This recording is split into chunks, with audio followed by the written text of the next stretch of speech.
and with Phyllis Banducci and Katie Zeman in California from CAL FIRE and the California FireSafe Council, respectively, specifically to talk about how Firewise is being implemented in California. So I know many of you are from California, and that should be of interest. So very briefly, I want to give you a little history of Firewise. I want to talk about the science behind the program and how homes burn, and then how our own action on our properties and within our communities can help prevent losses to homes and properties during wildland fire events. So a little bit of history. In 1985, there were wildfires that at that time were unprecedented in terms of home loss. Unfortunately, these days we are seeing on a fairly regular basis, not every year, thank goodness, we're seeing more than 1,400 homes lost in a year, such as the fires just in Texas last year, where more than 2,000 homes were lost. But in 1985, 1,400 homes were lost, not only in California, but also in Florida and other places around the U.S.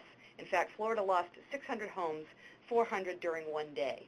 This activity, this fire activity was shocking and new to people who watched this unfold, and it was no longer the perception that was only a California problem. It was really seen as a national problem.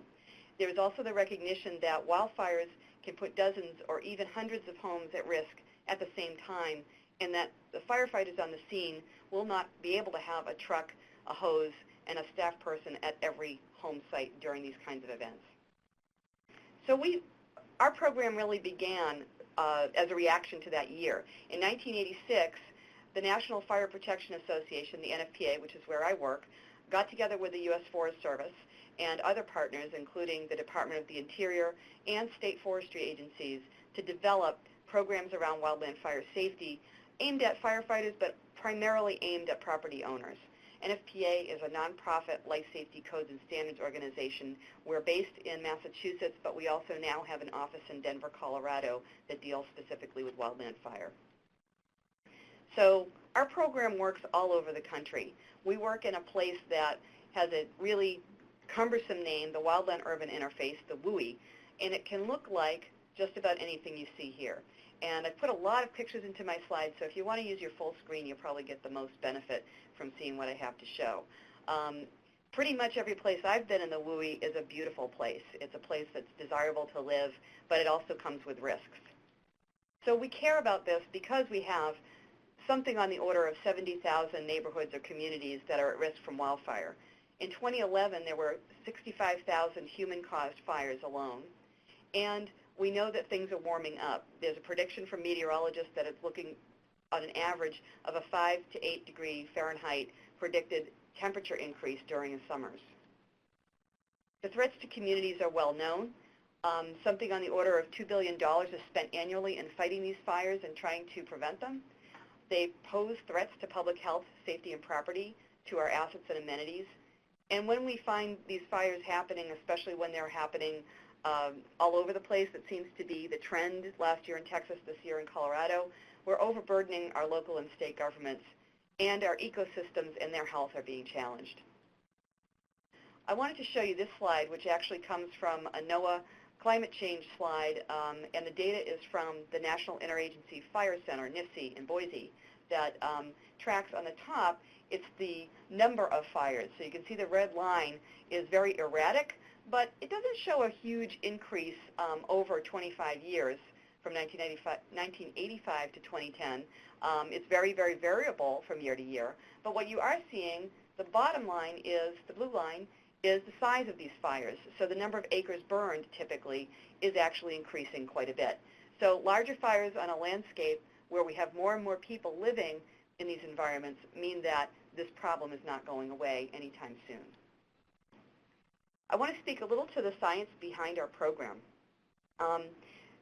People have been studying the problem of homes burning down in the wildland urban interface for 50 plus years. So in 1961 was some of the first formal observations and documentations, and this was in California.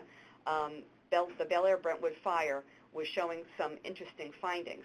And the bottom line, if you don't remember anything else, is that all of these investigations are showing where there's been no preparation for wildfire as it approaches a home, you lose homes. Where there has been wildfire preparation, You may still lose homes, but you have a lot of homes surviving. Let me show you some of the details.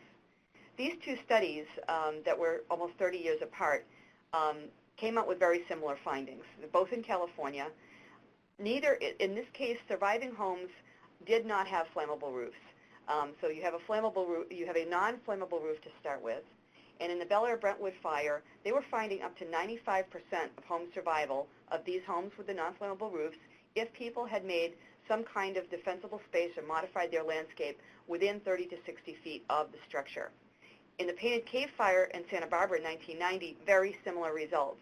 These homes without flammable roofs also had a very high rate of survival with at least 30 feet of a modified landscape. In 1998, some very important research came out that kind of gave us the breakthrough to be able to talk to people even more intelligently about what they could do around their homes. This is the International Crown Fire Modeling Experiment in the Northwest Territories of Canada. Many scientists were up there doing experiments and continue to do experiments today, but this particular experiment was carried out by fire science researcher Jack Cohen of the USDA Forest Service. He was using sections of wood wall to look at fire in time and fire in distance. And what he was finding was that those big flames in the tall trees were burning out very fast. In under a minute, this fire would move from place to place within the forest. So the fire is not in the same place very long, and it's throwing a great amount of heat, such that to film what he was doing, they couldn't use human cameramen. They had asbestos-covered cameras to film this, and we have that documentation. But what he was finding is these fires move through very fast, and these fires have to be pretty close to wood walls in order to ignite them. So even within about 10 meters or 33 feet, there were very few ignitions, which is one of the reasons you hear about a 30-foot minimum when we're talking about defensible space. Many places are talking about 100 to 200 feet because site locations vary so much. But this initial research about radiant heat and homes burning down was very, very important. And there's been many, many other experiments and post-fire investigations that have helped us develop a concept called the home ignition zone. This home ignition zone is a term Jack Cohen coined that we use today, and it includes the home itself and everything around it within a couple of hundred feet. And again, that's variable. I'm not talking about a regulatory number here. This is from the science, and it varies with the location. Part of what we talk about is the home itself. Whatever's attached to the house is also considered to be part of the house from the point of view of home ignition or fire ignition. So how homes burn down. Basically, there is the prediction of, there's the combination of causes of how homes burn down. So it's not necessarily one or the other. And when we talk about radiant heat, it's not the only way that homes burn down. In fact, embers or firebrands are the leading cause of home ignition and home loss during wildland-urban interface fires. Flammable roofs and decks are extremely vulnerable. Any openings in the home can let embers in, and debris in the nooks and crannies of a roof or deck surface can catch the embers and allow them to burn. So we've got our little image of how homes burn down that looks like this. Very simplistic. The second way that homes burn down, and again in combination with others or alone, is surface or ground fire in grasses, brush, or shrubs. So again, it doesn't have to be this raging fire to take your home down. Uninterrupted fuel, even just tall grass, can carry fire right to a home. Surface fire can also be carried into the crowns of trees in a laddering effect, climbing up the grass into the shrubs and low tree branches. And winds can make surface fire move very quickly. In some of our rangelands in the middle part of the country, grass fire is just as dangerous to people and homes as any forest fire could be. We've got our little graphic of a laddering effect of the surface fire. And finally, crown fire or radiant heat. Crown fire refers to large flames that consume an entire tree from the ground to the tree crown. When you have this kind of fire, large flames radiate an immense amount of heat that doesn't even have to touch the home in order to ignite it, which is why that experiment on the distance that we want to create in defensible space or survivable space or in the home ignition zone, however you want to call it, is very, very important to reducing that radiant heat that is near the home.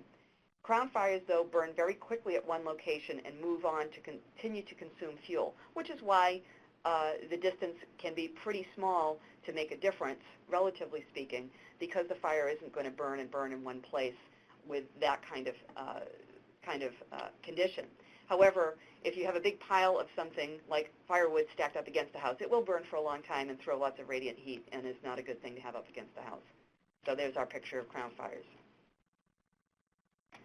So I'm not going to get into every technique of what we can do to protect homes, because I'd like to leave time for my co-presenters to talk about Firewise in California. But basically, if you remember nothing else, remember it's a package deal. It's the home itself and everything around it within 100 or so feet, your property and your neighbor's property. So we talk about paying attention to the little things.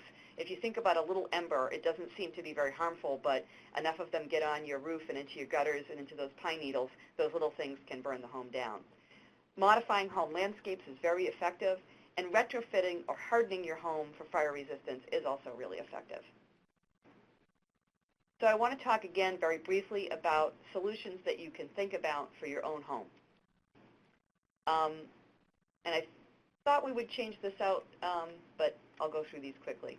So we talk about addressing the ember danger, getting rid of those pine needles in nooks and crannies, maintaining a clean landscape. So you can see someone here getting the leaves out from under the deck, raking and mowing. These are really simple housekeeping things that make a difference. Preventing ember penetration. I know that there are some manufacturers now that create vents that are preventing embers from getting in. So screening and proper venting is a very good idea.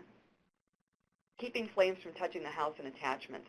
We talk about creating a fuel-free area that runs around your house about a yard, 3 to 5 feet on all sides. And we always advise people when they're looking where to start is start with your home and work your way out. Some of the most vulnerable areas are within that 0 to 5 feet of your home's perimeter.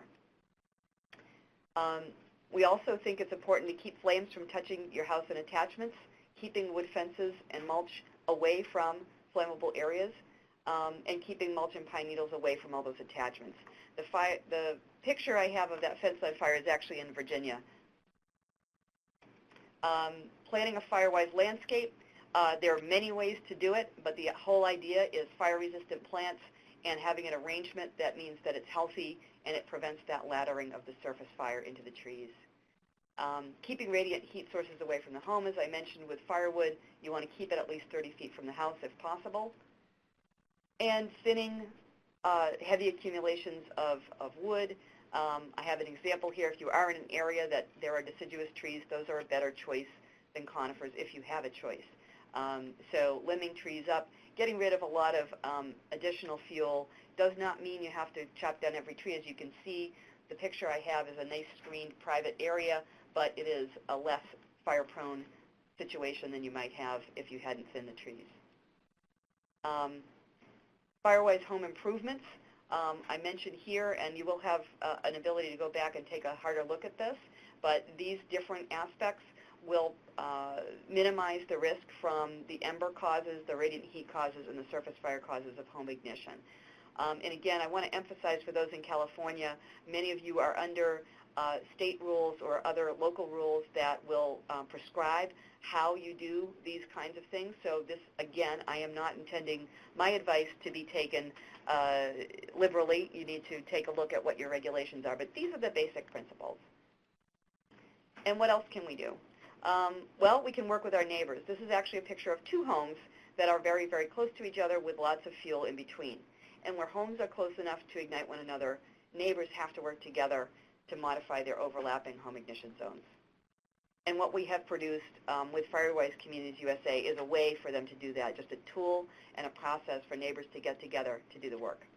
Phyllis Banducci is going to get into a lot more of the detail on these criteria, so I'll just show them to you. But the basic criteria are for the community to understand its risk, get together with a committee, do some action every year, and document what they've done.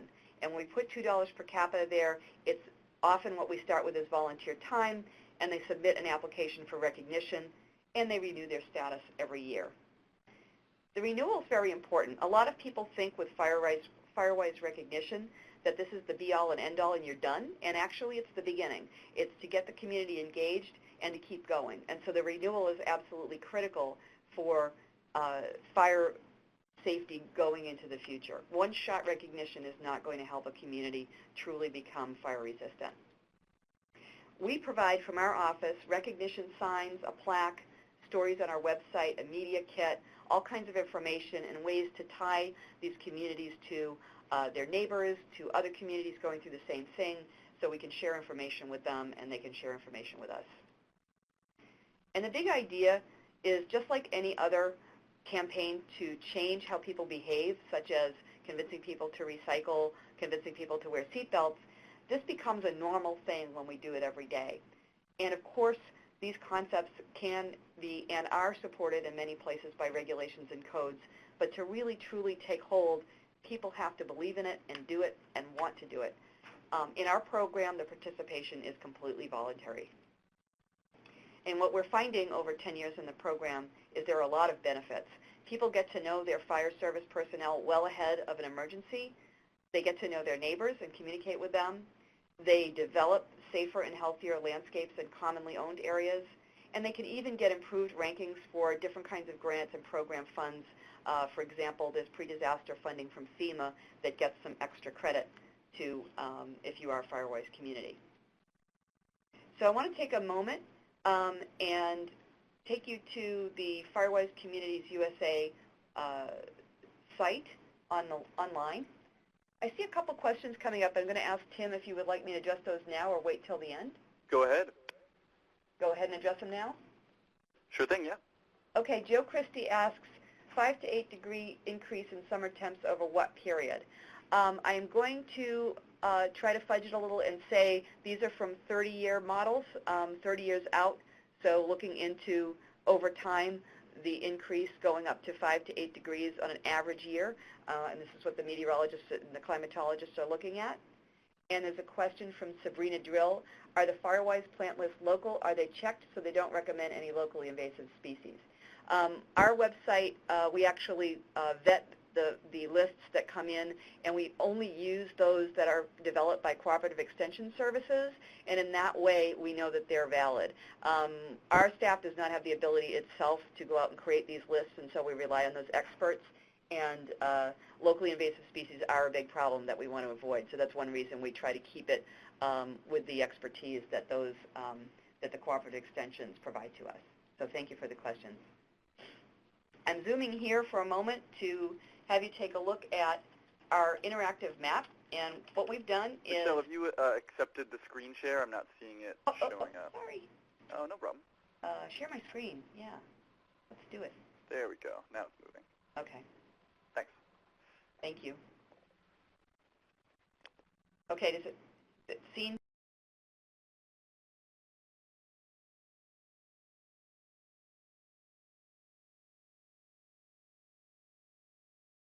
Tim? Okay. Yep, looks perfect. All right, so there we have the United States. We have about 770 communities right now, and we're updating things as we speak. But the orange dots are active Firewise Communities USA sites. The green dots are those that may have dropped out or taken a break. Again, it's a voluntary program, so that happens. But in California, we go there. The other things you're going to see on the screen are these little flames, and those are data that we've pulled in from MODIS and the interagency websites that show fire activity and fire perimeters. So it's not our data, but we're showing it on our screen as good information, which has helped us a lot in recent months with the fires that are happening. So you can see lots of activity around Sacramento and then up into Northern California with active Firewise communities, which is fantastic. When you click on one, and I'm going to look for my friends in cool California. Ooh, that really zoomed in. Auburn Lake Trails is a long-standing Firewise community, and I'm going to click on them just so you can see, if you're clicking around, what you can do with it. It tells you their status is active. It tells you their Firewise ID number, their location, vintage, which is how long they've been around, which is kind of appropriate for California, I guess. If they have a community website, we put it in, but they don't happen to have one. But they do have a Firewise story on our website, so you can go there and read all about them. Also, it gives you contact information. So I've got Katie Zeman on here, who you're going to hear from in a moment, who is your state liaison to talk to. and your Firewise advisor who actually works for NFPA. I've got another map showing where the advisors are around the country and what states they're responsible for. And these folks are part-time, on the ground, working with the states and communities. Your advisor is Faith Berry. That's her picture, and it tells what state she's responsible for. And in that sense, she supports people like Katie Zeman and Phyllis Banducci at the state level to try to assist communities where she can and bring the NFPA Firewise information to you. So she is another resource for you, and we're happy to make her available as you need her and as she can support you. So there's lots of other things to do there, but I'll go back to my slides and stop sharing. But I wanted you to know about that. That's available. We're looking for a permanent link on our site, but if you go to our Firewise blog and type in Mapper, you'll be able to find this very easily. And just some quick facts about the program. Over the last 10 years, there have been, as I said, we're up to about 770 communities now, but the longevity is really important. As I mentioned, the renewal and the continuation. We've got more than 300 sites that have been on board for 5 or more years and 30 sites for 10 or more years. This program affects more than 1 million people, and each little community invests their activity. They document their activity every year. So that's the equivalent of $103 million that people have invested in their time, in their labor, in grants that they might have gotten, other kinds of help, in-kind services, which is really action on the ground to reduce risk. So that's kind of an exciting number to be able to show you. I'm not sure if my transition slides made it in, but the first step in Firewise is that community assessment, and Pat Derlin will be talking about that in a moment, of the kinds of resources we have available for training and education, whether online or live. So I did want to give you the links for you to use, and this will be in the final archive with links to the various places on the web, as well as my contact information. So I want to thank you and hand it over to Pat.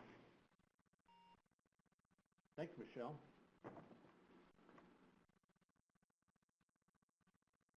Okay, we'll wait till some slides come up here, and then we'll go. My name is Pat Derlin. I recognize a lot of you folks on the list of attendees, and thanks for showing up today. I've been involved in this program since, no, I don't want to go that far back, a long time, let's just say that. 35 years as a wildland firefighter and manager, and been helping out with the training development since 2004 when we took Jack Cohen's training and put it in a training format, and it's evolved quite a bit since then, and that's what we're going to talk about here real quickly. Hey, Pat, I'm just going to interrupt really quick. This is Tim. Some folks are having a hard time hearing you through their speakers, so if you could speak up or maybe get off speakerphone if you're on speakerphone and hold the phone closer, that would be great. Is that any better? Sounds better to me. How are the folks out there hearing Pat? Much better, Pat. Okay, sorry.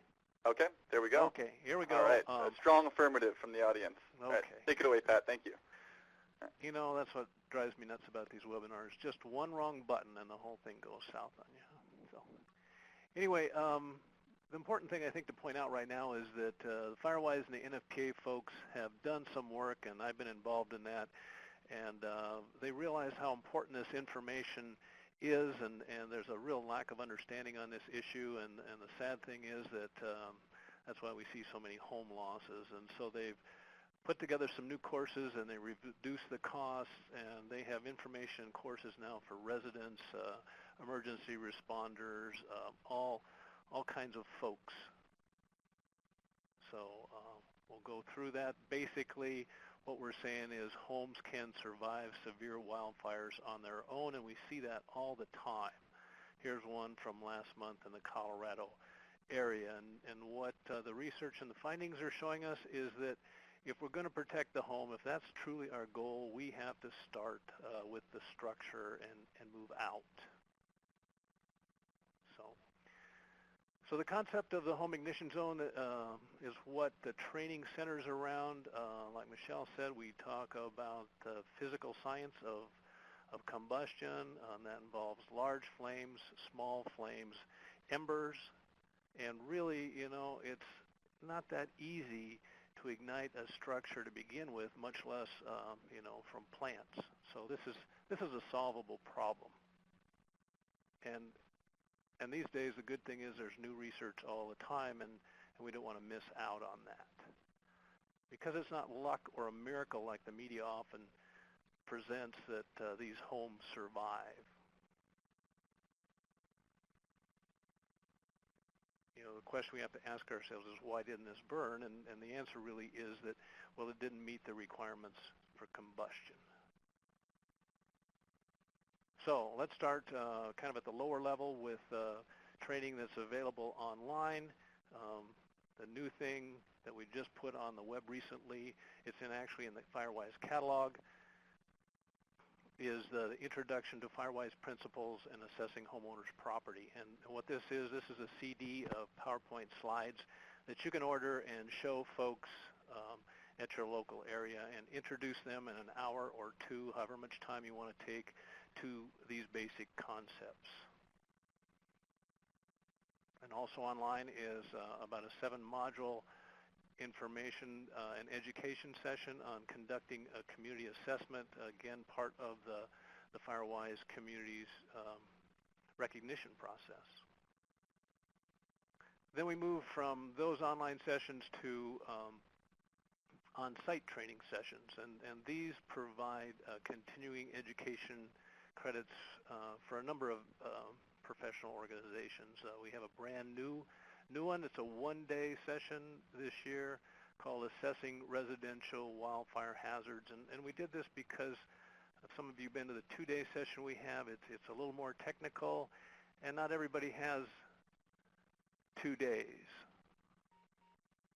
So this may work a little better for folks that have 1 day. I'm still on the phone, and I'm yelling as loud as I can, so I don't know what has changed here. Any better?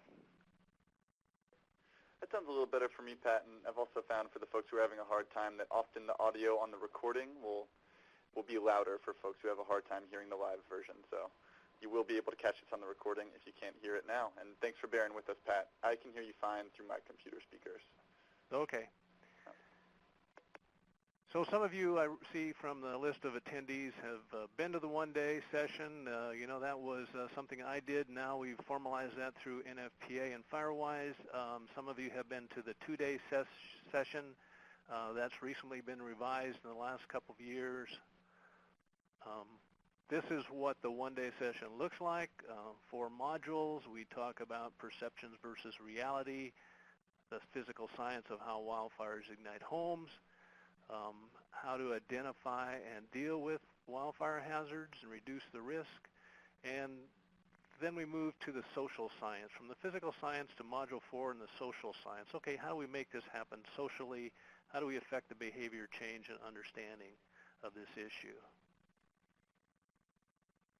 The 2-day format class was revised in 2010 around the NFPA standards 1144 and 1141. 5 modules. Module 4 has a pretty intense class exercise, a lot of fun getting together in groups and deciding, okay, what are the issues with this particular home and its hazards. Here's some dates for the sites that have been put on the calendar already. We're looking, the next one is in Austin, Texas, September 11th and 12th. If you read down the bottom of the slide in fine print, keep in mind that you get some breakfast, you get food at these things too. So the Denver area of Colorado, Aurora, October 16th and 17th, and there was a session in Ontario scheduled in May, and we've moved that to November 7th and 8th at the Ontario Airport Hilton. So if you need information on any of these things, please give me a call, because there's a couple ways you can bring this to your own local area. We can do 1 or 2-day sessions for your folks, either through an exclusive contract where a sponsor pays the total cost of the session, or you can set those up locally with logistics, and then the participants can pay an individual registration fee. So, you know, some comments I've heard over the years about these courses is because tribal knowledge involved in this issue, and sometimes the tribal knowledge is not the best. One individual in South Carolina with the Forestry Department said, after 30 years in wildland fire, this information has changed my thinking. Some people have to think. That seems to be a new exercise for some of them. But we try and make them think, because when they leave, they're not getting a checklist. They're getting the theory that they need to apply these principles to any situation. So if you have any questions about the training sessions, please call me. We've had a lot of them done in California, and thanks everybody who has been a part of that. We have a lot more interest and a lot more area to cover in that state, and I'm looking forward to getting back and meeting some new people and sharing this information. And with that, I'd like to hand it off to Phyllis Banducci, who's been involved in this issue for about 14 years as well. She started at the ground level, and now she's a statewide California representative for Firewise. So take it away, Phyllis. Thank you, Pat. And thank you, Michelle. I think you've done a great job of kind of setting the stage. We talked about Firewise as a national program. Pat's provided some good background on training. And then I'm going to talk specifically about Firewise in California, and some of the things that have already been touched on I'm going to reemphasize, because there are things that we feel as administrators of the program are very important. Okay, I'm going to start off with Firewise in California, and we're calling this a new approach. As Pat said, I'm Phyllis Banducci, and I have responsibility for fire planning statewide for CAL FIRE. I did start fighting fire back in 1987, so been involved with this from many different aspects for many years, and I can't say how much the Firewise program has done for California, and is an excellent approach. A little more, just kind of reemphasizing, the existing program is a cooperative and non-regulatory program administered by the National Fire Protection Association. Firewise, when it was initiated, they asked the state foresters to be the approving authority. So the state forester in California is the director of CAL FIRE. That's kind of how it all ended up falling in CAL FIRE's lap in the beginning. So back when it started, around and before 2002, a CAL FIRE director was designated as the liaison, the state liaison for Firewise in California. And obviously he is, or she, whichever it happens to be at the time, is very busy. So that's delegated usually to the chief of fire planning, which at this time is me. So over the last couple of years, though, we've tried to figure out a better way of getting the Firewise message out. And as many of you know, here in California, we have FireSafe councils, and FireSafe councils have taken off. There's over 150 local FireSafe councils in California. And they just do an excellent job of reaching at the ground level and building FireSafe communities. So about probably 4 years ago, we started working with the FireSafe Council and said, what can we do? These two programs fit together so well, and they can complement each other. What can we do to bring them together? So we developed a memorandum of understanding, an MOU, between the California FireSafe Council and CAL FIRE. And we finally just implemented that beginning in January of this year. So we turned over the liaison to the California FireSafe Council, and I'm going to talk about a few reasons why we think this works so well. So why California FireSafe Council? The Firewise philosophy is it's community involvement, community decisions, personal commitment through sweat equity and their pocketbooks, and local action. And this philosophy is the essence of the California FireSafe Council as well. It's based at the community level, which is usually small communities, homeowners associations, small towns, or it could be just a portion of a large city or a neighborhood. Again, this community definition fits with the California FireSafe Council and Firewise.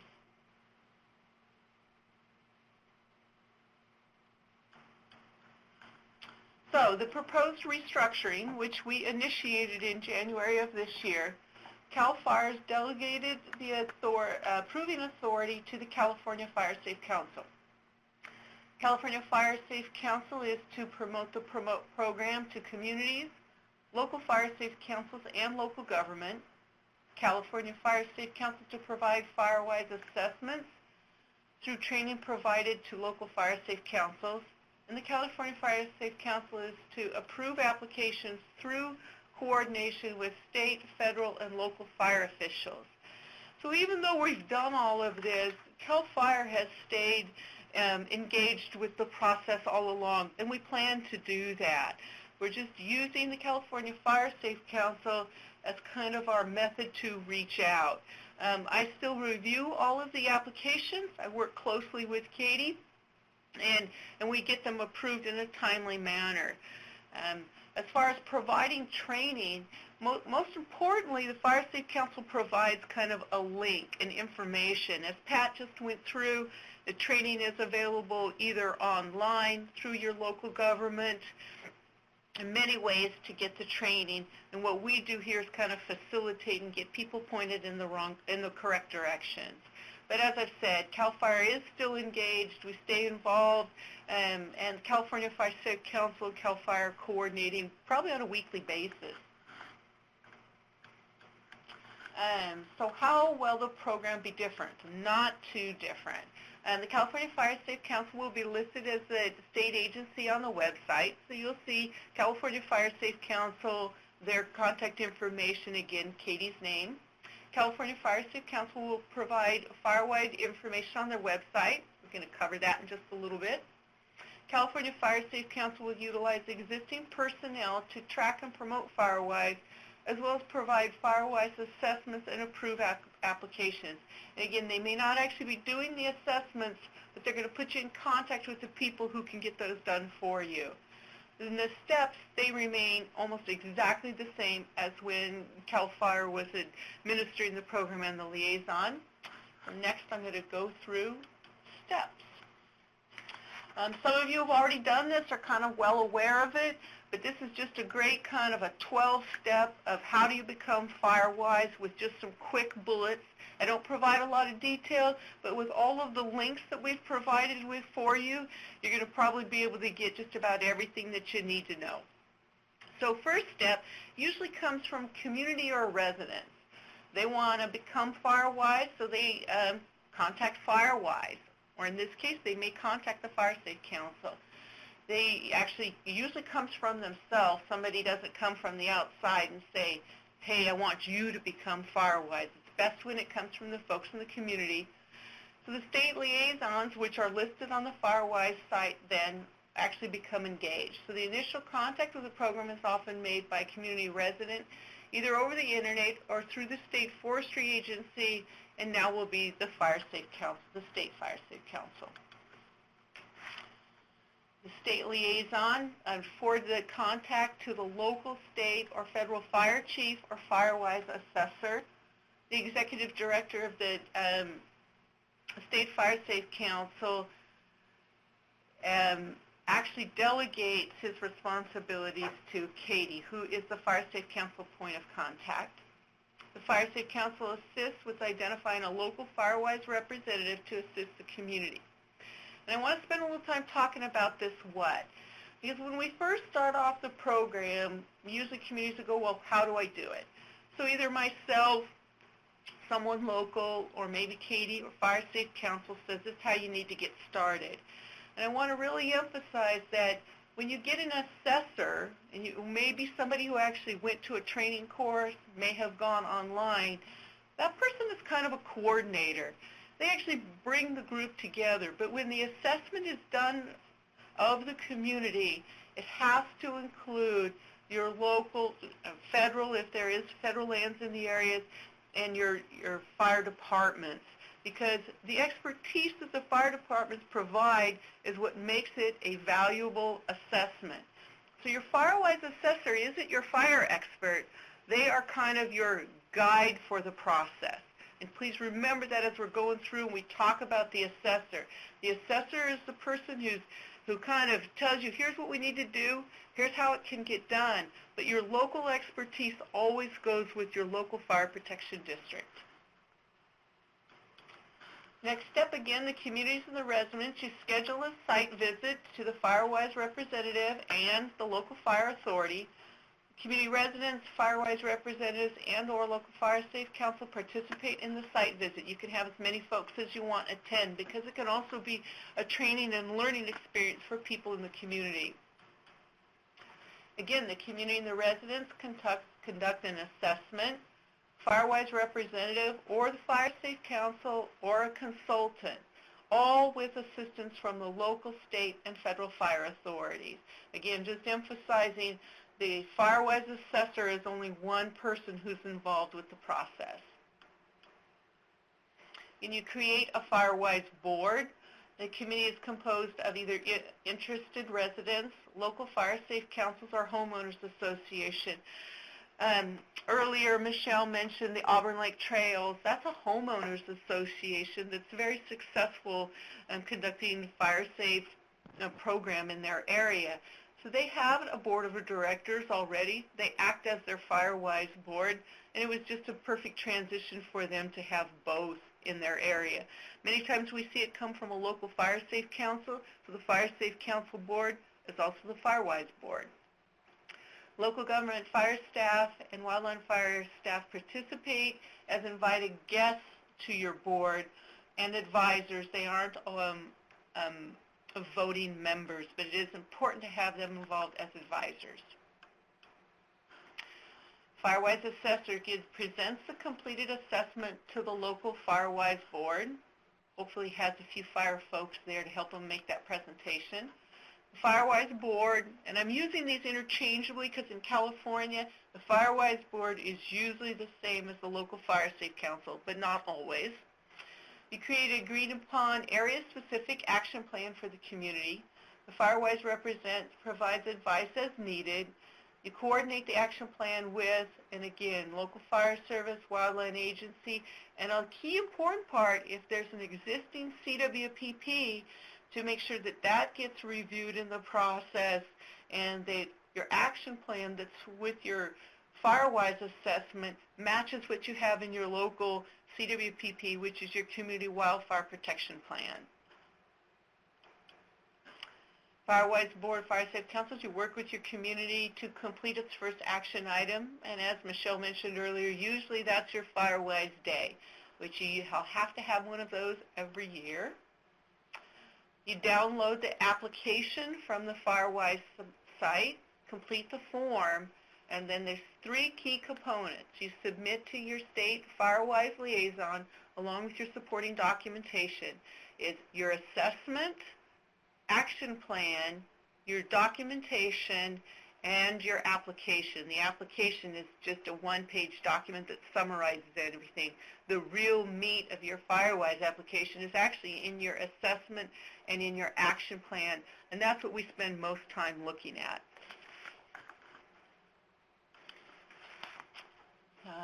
Firewise liaison receives the plan, reviews and consults with the local agencies and CAL FIRE.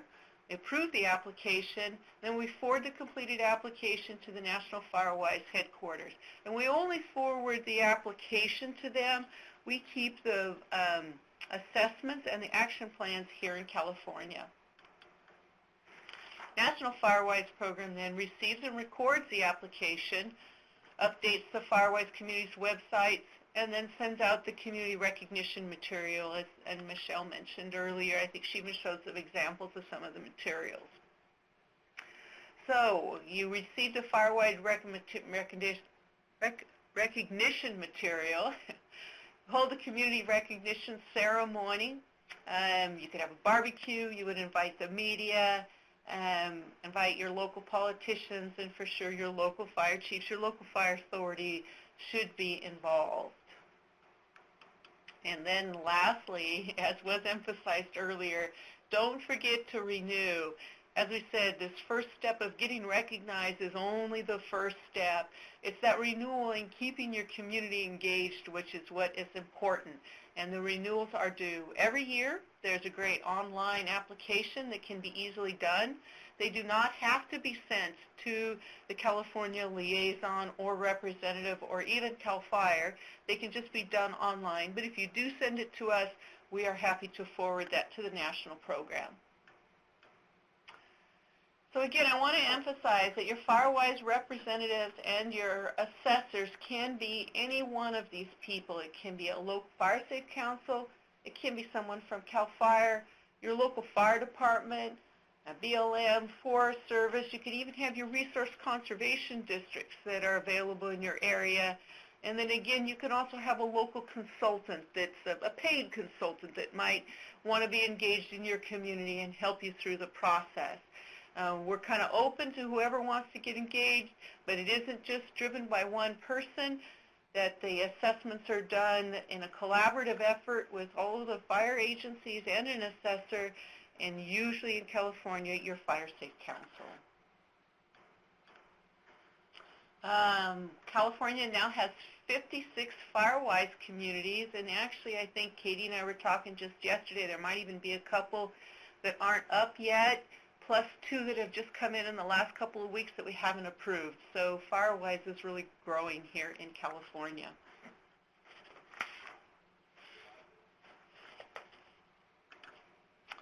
Then lastly, I'm going to go ahead and transition to Katie. She is the chairman is Pat Kidder, who is actually the liaison, but he's delegated his responsibilities to Katie Simon, and I have her contact information listed there. I also see a few questions that have come up, but let's go ahead and wait till Katie's finished, because I think we'll have plenty of time to look at them then. Yeah, we can wait until everyone's done and just address them all at once. Thanks, Phyllis. And thanks, Katie Phyllis. had requested the screen share, which it looks like you have accepted. Are we seeing my screen now? Yes, I Okay, can see your great. screen now. Well, hello, everyone. Again, I'm Katie Zeman with California FireSafe Council. Thanks to Michelle and Pat and Phyllis for doing a great job of detailing the Firewise program. Again, California FireSafe Council is the new state liaison for the Firewise program in California. As Phyllis mentioned, the 2 programs, FireSafe Councils and Firewise Communities, blend so well together. And what we're seeing is by housing the approving authority with California FireSafe Council for the Firewise program is we're enticing a lot of FireSafe councils to go after this national recognition that's just another feather in your cap, another great accomplishment for what you're already doing in your community, and a way to kind of build your capacity and show your dedication and your commitment to fire-safe practices within your community. What I want to share with you today, sharing my screen here, is the FireSafe Council website. This is where you can find us at firesafecouncil.org. And I'm going to zoom in here because I want to show you a couple of places on the website where you're going to find the Firewise information. So this, again, is on our homepage.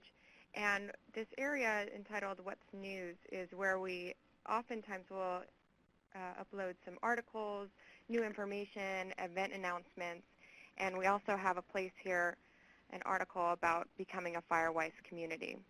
So I'll click on this link.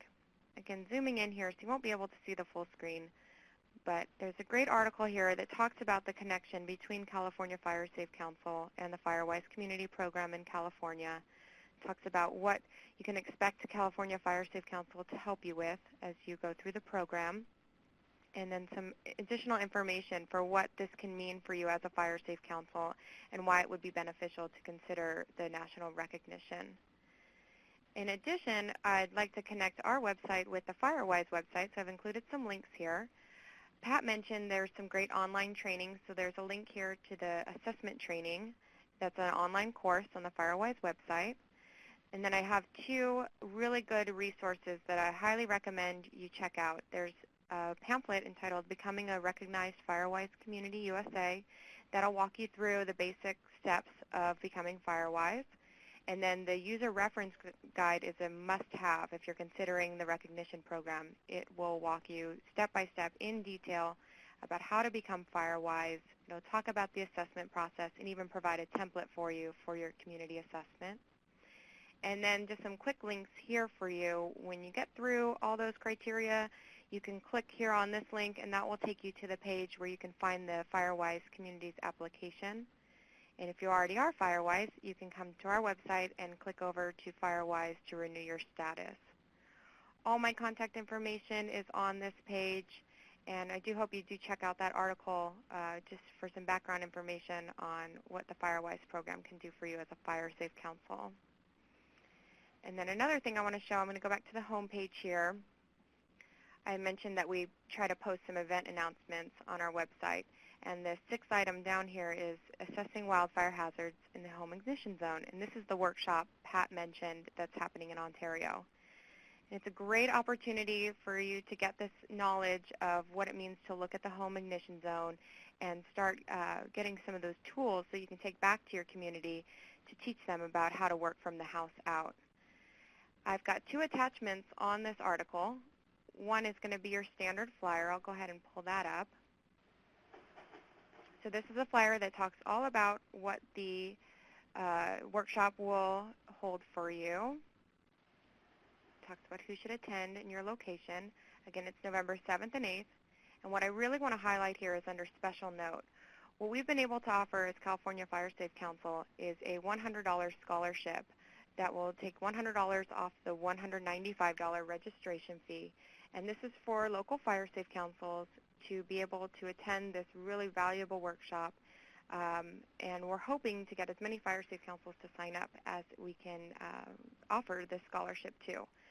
So again, we have the registration form on the website that you can fill out for your FireSafe council. It's on a first-come, first-served basis, and we will just take one per FireSafe council or offer one scholarship per FireSafe council. But that should help some of those FireSafe councils that need that financial assistance to be able to send at least one representative to the workshop.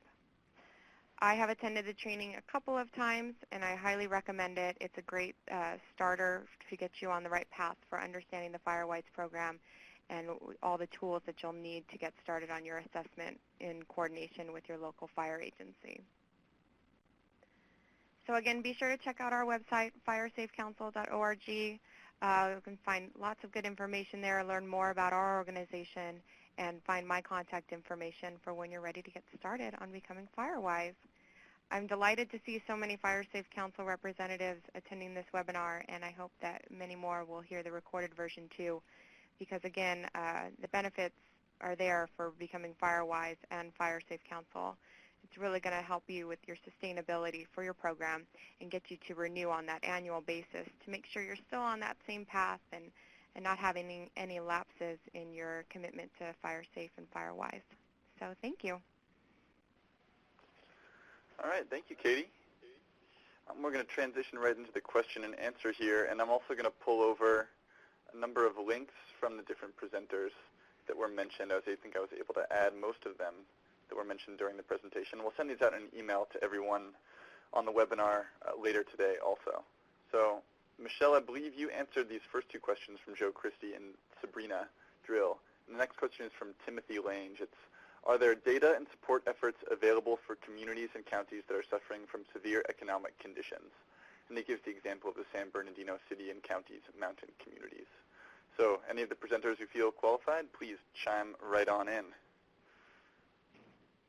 I'm not quite sure what the question is referring to. Data and support efforts is kind of broad. I do know there are communities in the mountains in that area, and Phyllis, correct me, Big Bear Lake is what I'm thinking about. There is a tremendous amount of effort going on via the fire department to work with communities there and residents. And in fact, David Yegi, who's one of our, he actually won up until the last couple of years, gave annual Firewise Leadership Awards. So he's kind of my hero. He figured out how to get a grant from FEMA to be able to cost share in replacing wood shake roofs on private property. So homeowners put in a little bit, but this was a pretty daunting task in a very high-risk community. So that's just one example that I can think of. I'm not sure if Timothy Lang wants to tell us more about exactly what he's asking in terms of data and support efforts, and I don't know if, Phyllis, you wanted to chime in on that. I think I would just add that you're right, that they've done a great job of coordinating their efforts down there, and they have what they call MAST, the Mountain Area Safety Task Force, and I would just recommend to work with that group because I'm not familiar with anything specific to that county, but I do know that MAST and the local fire folks all work together collaboratively to provide advice and assistance to folks in that community. And I would add, this is Katie speaking here, that for Timothy, for you and your community to go on our website, the FireSafe Council website, check out that training that's coming up very close to your area in Ontario, and being able to apply for those scholarships for your FireSafe Council to be able to send folks to that training at that reduced rate. And that would probably be a great way for you to get started to learn more about the program and to be able to get some of that training under your belt. All right, thanks. It's great having so many presenters able to answer the question from so many different angles. The next question is from Denise Inia. I'm sorry if I mispronounced her name there. It's how are insurance companies responding to Firewise communities? And we had Sonia Powell write in the chat box, great in my communities. Do any of the presenters have any more information on this question? Phyllis, do you have any insight on that? I don't, only that, I know that the insurance companies are working very closely with the California FireSafe Council and that they are providing grants specifically to Firewise. I do not know. And I could add, I've heard a number of stories from communities around the state of California, FireSafe Councils in particular, that through doing the work in their community, they have found that certain homeowners have been able to benefit in terms of insurance rates and getting coverage because of the work that they have done that falls in line with Firewise and FireSafe practices. So it's a matter of getting the work done first, and then perhaps bringing the insurance companies to the table to discuss the work that you've done within your community and show them your level of commitment and what you have been able to accomplish in order to make your homes and therefore your community safer from wildfire. You might reap some benefits from just bringing them into the conversation.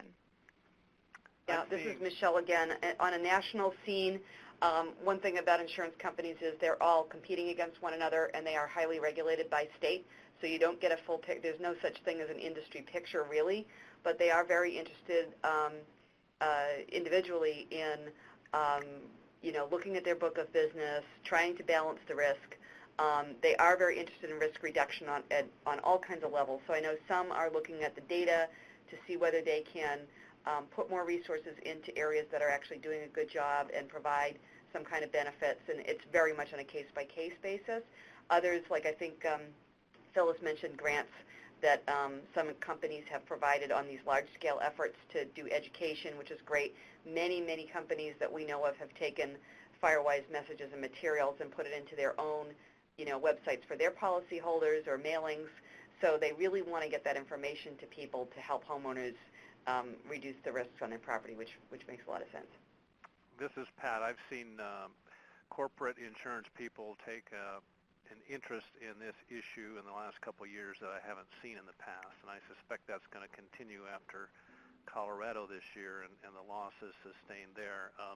I'm not sure we see it at the local level yet. I know I have seen insurance companies change their thinking from some of the corporate folks change their thinking from hiring suppression resources to putting a mitigation program in place. I think that's wise.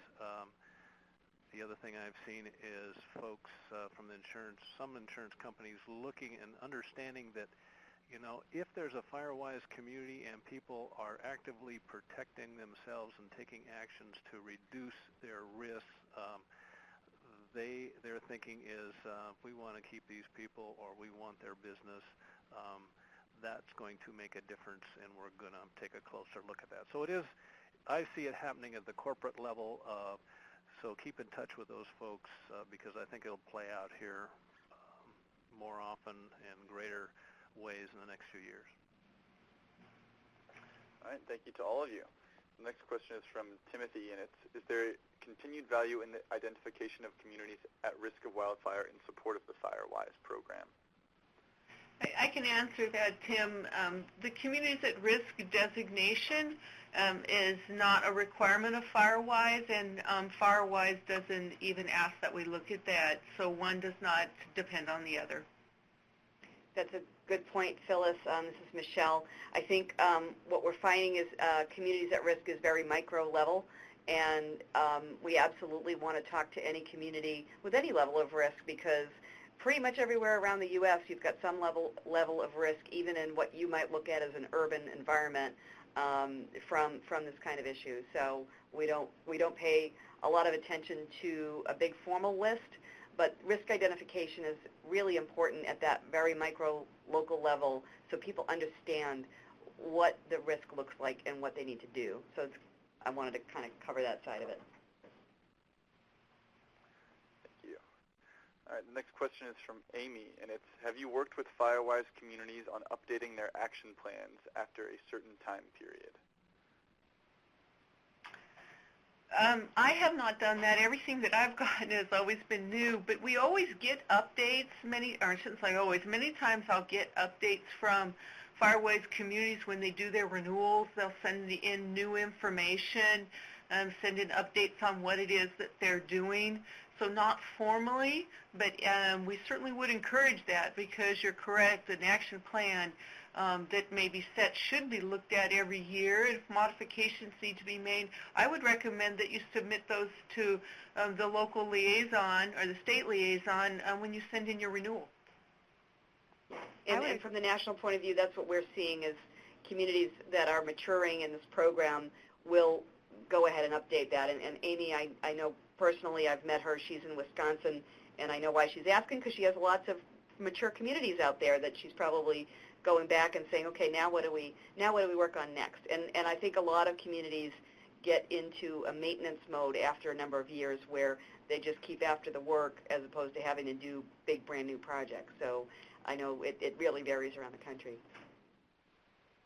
And kind of continue that message, you know, FireSafe councils and Firewise communities, the importance of networking between them, just to give each other great ideas on what you can do over a period of time to kind of add to your program or to update some of the things that you've been working on, and just keep in touch with one another. That's a great way of becoming networked as a Firewise community, so you can learn what people are doing not just throughout your state but around the country, to give you great ideas of some new programs that you can put into effect in your own community. Okay, I'm going to quickly jump back to the last question, number 5, because we had a clarification from Timothy Lang.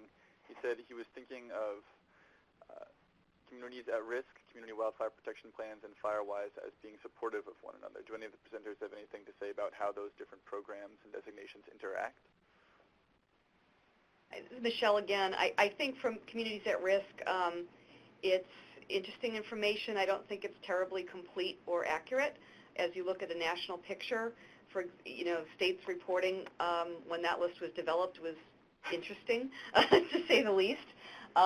So I think Firewise, definitely there's some good benefits if people are taking Firewise into account with that CWPP process, but there's no reason a small neighborhood that has been educated about its risk can't start to take action, whether they have a CWPP, whether they're on the list. It doesn't really matter. If they have a risk and they want to go after recognition and doing some risk reduction, that's what our program is there for. Okay, thank you. And the next question from David Januszewski, I believe might have been covered in the previous question about insurance companies, but David, if you have any clarifications, please go ahead and type those in, and we can try to address them if they weren't addressed earlier. And so the next question going on is from Denise Ania. It's, are there any Firewise grants available for Firewise communities or communities trying to become Firewise certified? I'll address this. This is Katie Zeman from California FireSafe Council. One of the major tasks that we do as the FireSafe Council for California is provide a grants clearinghouse. And those monies are to be used for things like fuel reduction, for community outreach and education, as well as for planning. And Firewise, while becoming certified doesn't necessarily cost, it doesn't cost anything except for maybe that sweat equity and that investment. You can apply for grants through our organization for doing some of those Firewise activities if you have any fuel reduction ideas or projects that you want to implement, or to further your education and outreach opportunities too. So if you go to our website, thefiresafecouncil.org, you can be connected to the Grants Clearinghouse to learn more about that program. Again, it is just for the state of California, with some grants being made around the Tahoe Basin in Nevada, but those are available. Yeah, and this is Michelle. That was a great answer, Katie, and I think you really clarified for the Californians. And Californians do have a great advantage with the FireSafe Council being that really excellent clearinghouse for grants and support. Generally speaking, we're not a grant program. What we're trying to do is to provide a process for neighbors to start working together readily and to become recognized, and I use the word recognized rather than certified for a really good reason, because we're not certifying anything, and that's fussy, but I'll say it just for the record. To become recognized, we go through the 5 steps, and really this is an identification process of what do we need to do, what can we start to do. Oftentimes, once communities get the recognition or in that process, they identify some projects that really they need some help. They need a grant, they need, but until they go through the process, a lot of times, not all the time, but a lot of times, they don't even know what they need yet. So we don't try to tell them, oh, you got to go get a grant and then you can work on this program. We try to get them to work on the program and figure out if they do indeed need to pursue grant funding. So just want to clarify from the national level what we're doing. Thank you, Michelle. So we've got one more question on the list, so if anyone from the audience has any more question and answers, now is the time to type them into the chat box. We might be able to squeeze in 1 or 2 more. So this last question here is from Bob Bartholomew. It's, who is the main contact for a FireSafe Council board to become a Firewise board member? I'm going to go ahead and answer that, because I think I might have created just a little confusion on Firewise board and FireSafe Council. So I'm going to go ahead and defer that to Katie or myself, and you have both our phone numbers and our email address available, Bob. So why don't you go ahead and contact one or both of us, and I think we can provide some specific clarification for you on board forming, a Firewise formation. Thanks, Phyllis. So seeing no more questions, I guess we can draw this presentation to the close. I want to give a big thank you to all of our presenters and everyone in the audience for all the good questions and the interactions. The one thing I forgot to mention earlier is we do have an evaluation survey for this webinar. It's the top link in this web links box. So how that works is you click the link, it shows up blue, and then you click the Browse To button in the bottom left-hand corner of that box. And I'm going to be sending out a link to that survey and all of these links in an email to everyone watching the webinar and who registered for the webinar, and also all the contact information for all the presenters and everyone else who was mentioned during the webinar. So again, thanks to everyone who was able to make it today. I thought this was a really great presentation and very apt and timely considering the fire season. Thanks, and I saw a comment just come across on our chat to say great collaboration, and I think that's the only way that this program truly works for people is when we have that collaboration among different organizations. And I also want to thank our host, the California Fire Science Consortium, for making this possible. It was very, very good to be able to do this today. Thank you. All right, thanks everyone. So this concludes the audio portion of the webinar, and you can keep your eyes peeled on your inboxes for an email with all that information I